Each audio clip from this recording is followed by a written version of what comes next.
আসসালামু আলাইকুম, কেমন আছেন সবাই? বিশা নিউজ চ্যানেলে আপনাদেরকে স্বাগতম। আজকে কিছু ভাইয়ের কমেন্টের উত্তর জানিয়ে দিব, সাথে জানিয়ে দিব কুয়েতের নতুন কয়েকটা নিয়ম বা কয়েকটা কানুন আবার চালু করছে তারা। আপনারা অবশ্যই জানেন তারা মাসে মাসে যেমন আবহাওয়া চেঞ্জ হয় এমন কানুনও চেঞ্জ করে, নিয়ম চেঞ্জ করে। তো এখন নতুন যে কানুনটা হয়েছে সেটা হচ্ছে আমরা যারা প্রবাসীরা আগে গাড়ি কিনতাম অথবা বিক্রি করতাম, ঠিক আছে, ওটা আগে আমরা ক্যাশ টাকার মাধ্যমে কিনা বেচা করতাম। এখন বর্তমান ওই সিস্টেমটা বন্ধ করে দিছে, বা সিস্টেমটা আছে তবে বলছে যে আপনারা ক্যাশ টাকায় গাড়ি কেনা বেচা করতে পারবেন না, আপনারা ব্যাংকের মাধ্যমে লেনদেন করতে হবে। কেননা এই ক্যাশ টাকার মাধ্যমে লেনদেনটা তারা এই কারণেই বন্ধ করতেছে, আমাদের দেশে যেমন দুর্নীতি আছে, দেশও আছে, চলে দুর্নীতি করে টাকা পাচার হয়, এই কারণে তারা এখন ব্যাংকের মাধ্যমে গাড়ি কেনা বেচা ওই রকম করতেছে। তারপরে আরেকটা কথা বলা হয়েছে যে যারা ব্যাংকের মাধ্যমে গাড়ি কেনা বেচা করবে না বা ক্যাশ টাকার মাধ্যমে গাড়ি কেনা বেচা করবে তাদের 500 টাকা পর্যন্ত জরিমানা হতে পারে। আর 500 দিনের জরিমানা তো অনেক টাকা, হিসাব করে দেখেন একদিন আর 394-95 এখন বর্তমানে, তো 500 দিনের কত আসে।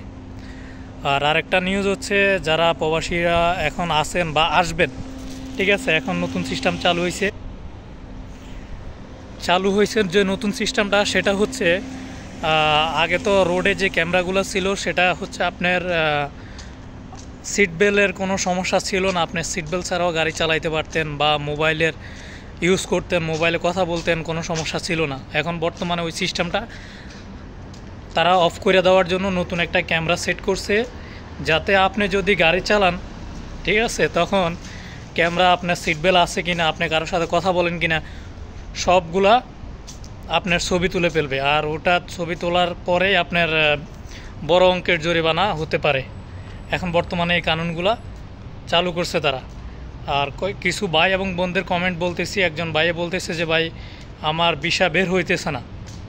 তো ভাইয়া আপনি কোন কোম্পানিতে ভিসা দিছেন বা বের করার জন্য সেটা আপনি ভালো জানেন।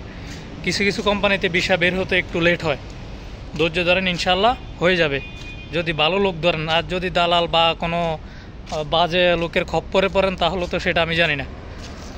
একটা বোনে বলতেছে যে আমি হসপিটালের বিষয়ে আসতে চাইতেছি, হসপিটালের বিষয় কেমন হবে? হসপিটালের বিষয় ভালো খারাপ না, ক্লিনার বিষয় এগুলো তো হসপিটালে বিশেষ করে মেয়েরা আসতে পারেন, সমস্যা না ইনশাআল্লাহ। সেটা হচ্ছে নসিব উপরে কথা, নসিব যদি ভালো হয় হতে পারে। আরেক ভাই কমেন্ট করছে আপনাদের এখন কি খাদেম ভিসা খোলা কিনা। ভাইয়া খাদেম ভিসা পুরাপুরি খোলা না, তবে আপনি চাইলে আসতে পারেন, বা আপনার যে স্পন্সর, আপনার যে কফিল যে আপনাকে আনবে, সে চাইলে আপনাকে আনতে পারবে, কোনো সমস্যা নাই। এখানে অস্তা আছে অথবা নাবানা সিস্টেম আছে, অনেক সিস্টেমে আনা যায়, এই বিষয়ে আমার ভিডিও আছে, আপনারা গেলেই দেখবেন। আরেক ভাই কমেন্ট করছে যে কি কাজে আসলে সবচেয়ে ভালো হবে।